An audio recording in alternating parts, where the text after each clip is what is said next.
Hey, I'm Joanna Hennon, and I am super committed to living an intuitive, soul-led life. And that's what I hope to inspire others to do as well. And living a soul-led, intuition-led life is a lot about following your joy, following curiosity, following highest excitement. And for the longest time, what I really wanted to do was to make videos about books.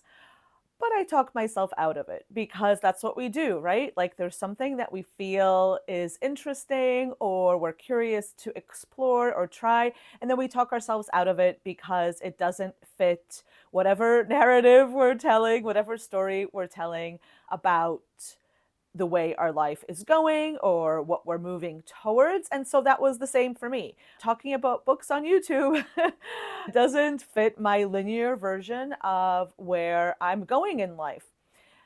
Except that I really want to do it, you know? I used to be a book blogger and I loved writing about books in the old days. And I am completely addicted to BookTube here. And I want to contribute. I read a lot and I want to contribute to the book conversation. So I'm doing it.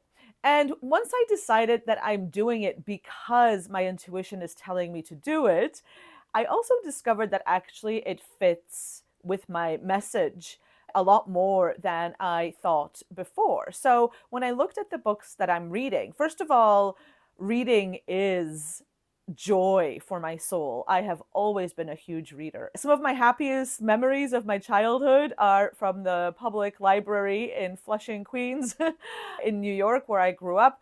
I can still remember the pure excitement of going in there and being able to, I believe, borrow up to 12 books. That was a lot of books for a kid to borrow. And I was always super thrilled to do the choosing and the browsing and then obviously the reading as well. So I've always been a big reader and it has always been part of just who I am and how I stay centered in myself and how I love to spend my time.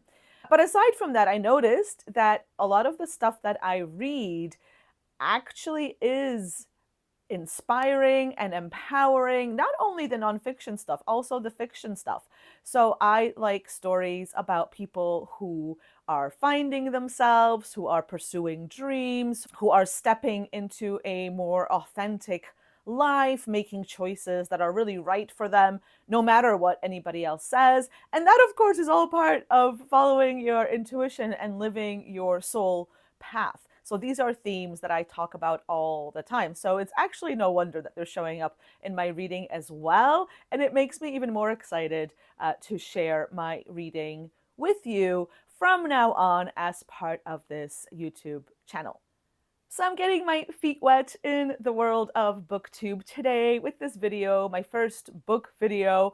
And what I've been watching a lot of on BookTube have been responses to the mid-year book freakout tag. So essentially people sharing what they have read so far this year and what their favorites have been and answering some other questions. So that's what I'll be doing today. I'll be skipping a lot of the questions because I'm not as prolific a reader as some of the wonderful booktubers here. I run an intuitive coaching business. I have a kid. I don't spend as much time reading as I would like. And some of that is my life commitments. And some of it is, of course, how I organize my time and the amount of Netflix that I watch. And I am perfectly honest about that as well. But I have read 17 books this year so far, and I will share some of them with you right now. So the first prompt for this book tag is the best book you've read so far this year. And for me, it is definitely this one, The Third Gilmore Girl by Kelly Bishop. I am a huge Gilmore Girls fan. I am a pretty big Kelly Bishop fan. Or actually, I'm probably a really big Amy Sherman Palladino fan. So she is the one who wrote Gilmore Girls, and she is the one who wrote Bunheads as well. I don't even know if you can watch it anywhere anymore.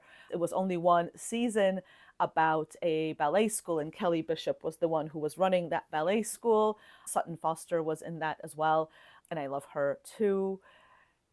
And Amy Sherman Palladino most recently wrote Étoile, which is about two ballet schools, one in Paris, one in New York, and various storylines around that. And that is on Prime, I believe.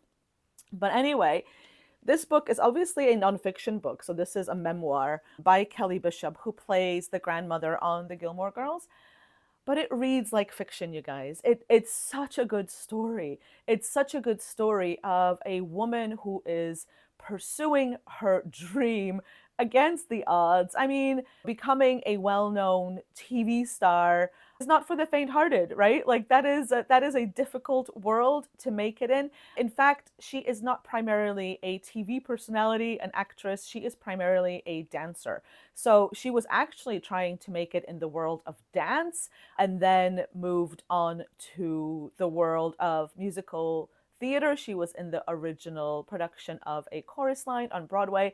I was just absolutely fascinated by her story, by her courage, by her determination to keep going when things weren't going well, when she wasn't getting the parts, when she wasn't getting any traction. And I just love stories like that, especially real stories of people that I really like. So yeah, so this is a memoir by Kelly Bishop, and I highly, highly recommend it for anybody who enjoys watching the Gilmore Girls, but also really anybody who, like me, loves the world of ballet and loves the world of Broadway, of musical theater, because there's just a lot of history there of that cultural phenomenon. And so I think you will enjoy it if you like any of those topics. The next book I want to tell you about is the best sequel that I have read so far this year. Now, I am cheating a little bit because I haven't read a sequel, but I have read a prequel, and I'm taking that as a good fit. So I want to tell you about Magic Lessons by Alice Hoffman.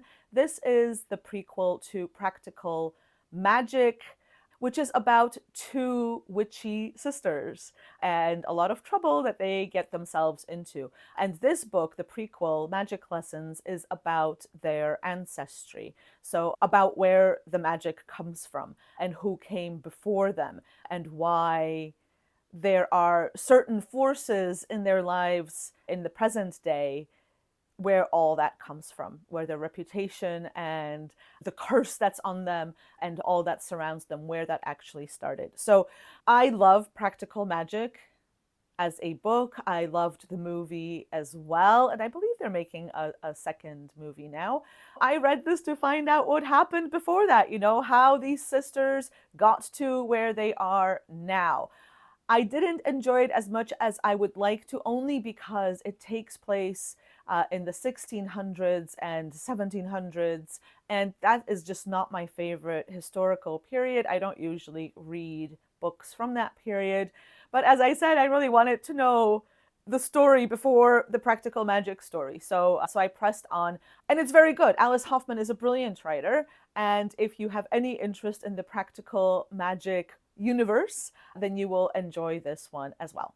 The book that was my biggest surprise so far this year is this one, The Seven Sisters by Lucinda Riley. So this is the first in a series of many books, I believe 7. So I love the idea of this book. It is based on the story, the mythology of the 7 sisters of the Pleiades. So it's Pleiadian mythology. This is a star constellation.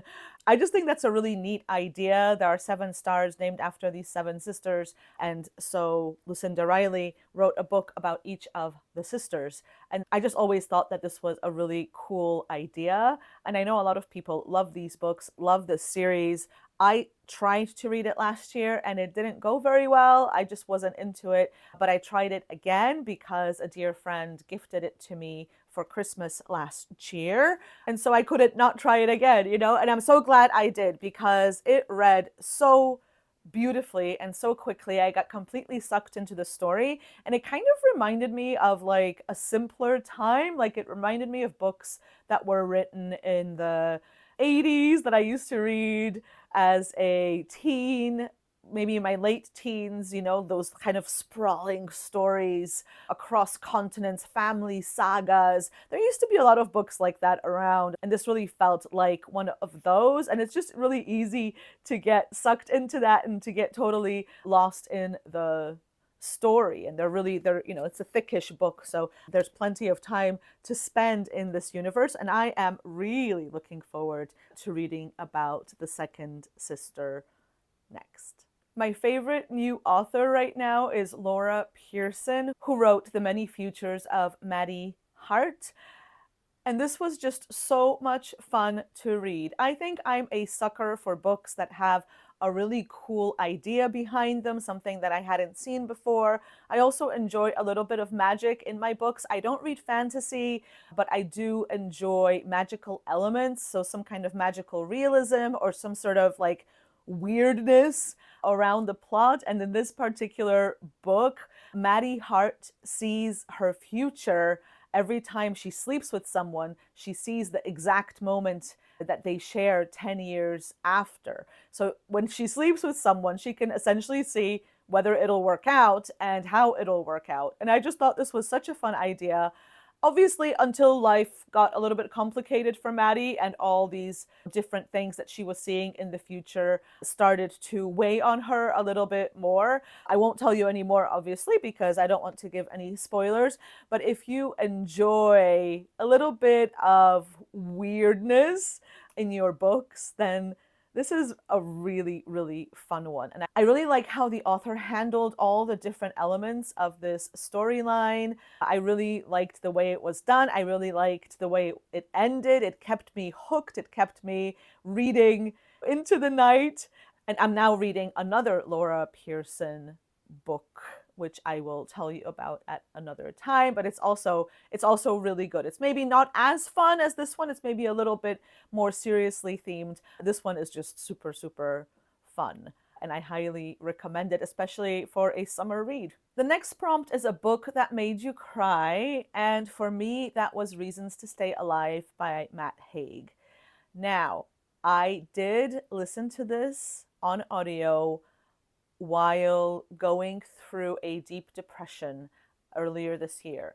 So there were certain things that happened, and I just went completely into a depressive episode that was quite deep and quite long, probably the deepest and longest of my life so far.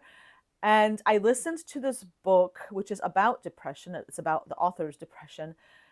And it made me cry because I just felt really seen. I felt like maybe my world wasn't over because this other person was thinking the same things as me and feeling the same things as me. So maybe it wasn't just me. Maybe this was some kind of universal experience. And if it ended for him, then maybe it'll also end for me. And so it made me cry just because of this like self-recognition in the way Matt Haig described how he felt inside and the sorts of thoughts that were going on in his head.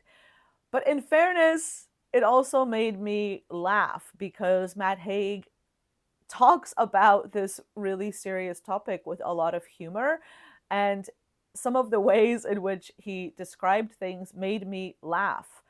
And that was welcome too. I was actually listening to this, as I said, on audio while I was playing Tetris. That's kind of all my system could handle. So I played a lot of Tetris and was listening to this book. And I remember it as a very nourishing and happy experience in the end, because I felt like listening to this book started to lift me out of my own darkness just through the magic of shared experience, I think. So it definitely made me cry, but it also made me laugh. And if you're going through a rough time, then I recommend it. The next prompt is a book that made you happy. And obviously, all the books I read made me happy. That's why I read them.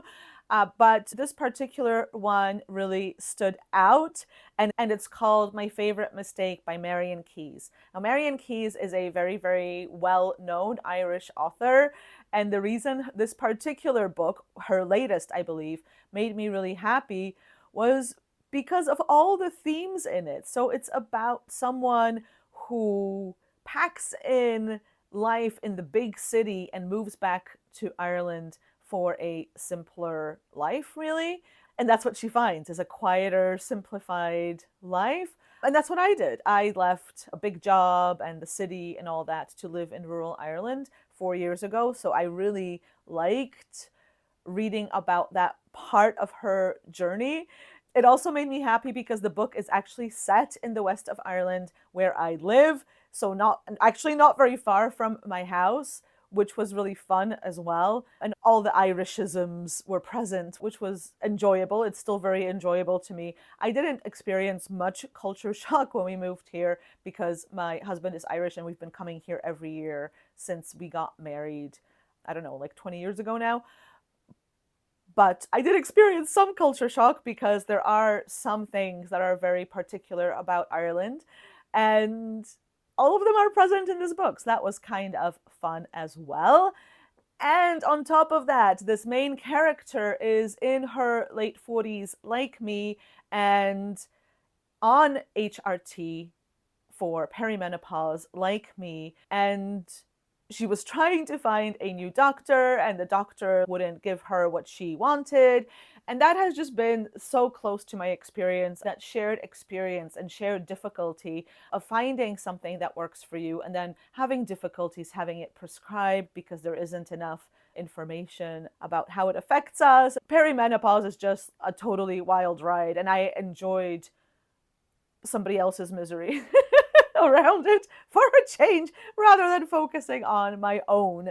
So this book definitely made me happy. The most beautiful book I've acquired this year so far is this one, Witch in Darkness by Kellyanne Maddox. Isn't it gorgeous? Isn't this cover gorgeous? Her other book, what is it called? Rebel Witch, is also really, really beautiful. I just love the art and I love the colors and I just love the whole feel of it.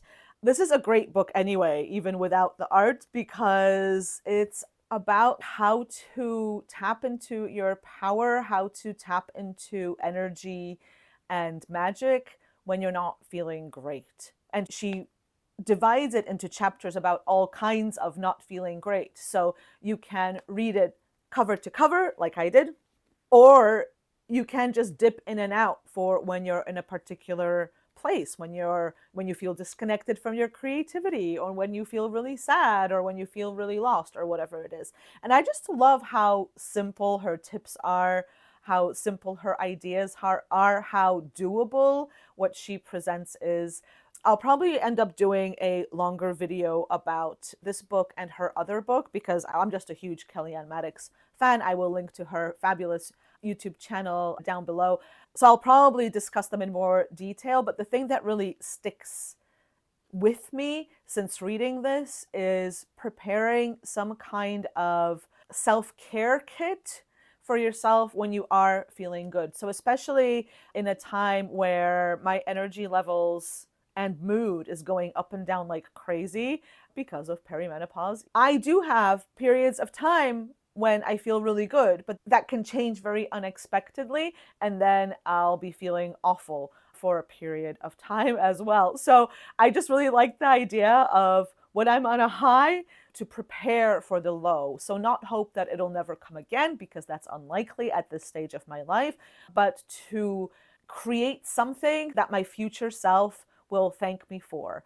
And I really loved that idea of doing that in the first place, of having some kind of pretty box or something pretty with things that would help me, with things that could help me when I'm feeling low in whatever way that shows up for me. And I just really loved Kellyanne's ideas in general of even what to put in there. It's just all very kind of normal, doable things. And although her content is very witchy and she is a practicing witch, I don't think it's just for witches either. Like, I don't really identify with the word witch. I tried it on for size for a while, but it doesn't really suit me. And I loved this book. I just felt it was very nourishing, and it gave me so many ideas for things to do that I really appreciate. Now, it is one of these books that you have to actually put into practice, because reading about all the self-soothing things and lovely things you can do for yourself isn't the same as actually doing them. And I am definitely not great at that part. I like to read the books and then move on, but this is on my list to pull out action steps from, and that's probably why I'll do another video about it more in depth about this one and Kellyanne's other book. The next prompt is about my favorite book to movie adaptation, and I looked through the adaptations that have been released recently, and the one that I ended up with here is Wicked. I'm sure you've heard about the movie Wicked. I'm sure you've heard about the musical Wicked, but not everybody has heard about the book Wicked by Gregory Maguire. And I read this book ages and ages and ages ago. I think I would love to reread it now that Wicked is such a big deal. And, I've watched the movie, I've watched the musical production, and so I remember more of the story now. It's a very well-known story now. But when I read the book, probably like 15 years ago or something, it wasn't that well known. And I was just blown away by the storyline, by the world building. I think if you haven't read this book and you like the idea of Wicked, then you should definitely read this. I feel like it's not getting enough hype. All the hype is going to the movie, and a lot of people don't actually know that there was a book first. So if you're one of those people, or if you know that there was a book but haven't read it yet, I highly, highly recommend it. It was absolutely fantastic. And the last prompt is to share the books that I really want to read before the end of the year, and I will not be doing that because I make really, really, really, really, really long lists. So there's no way that I will read all those books before the end of the year. You'd have to sit here with me for a long time for me to tell you about everything that's on my list. So I will continue on my merry way and just read as much as I can given my other commitments. And I will probably do another video like this at the end of the year and share with you what else I've read in 2025. If you have a favorite book of the year already, then please share it with me in the comments. There's nothing I love more than adding books to my to-be-read list, so please do that. And if you've read any of the ones I've mentioned or are curious about any of them, then I'd love to know that as well. That's it for today. If you like this video, please hit like and subscribe. That really helps my small channel grow, and I will see you in the next video.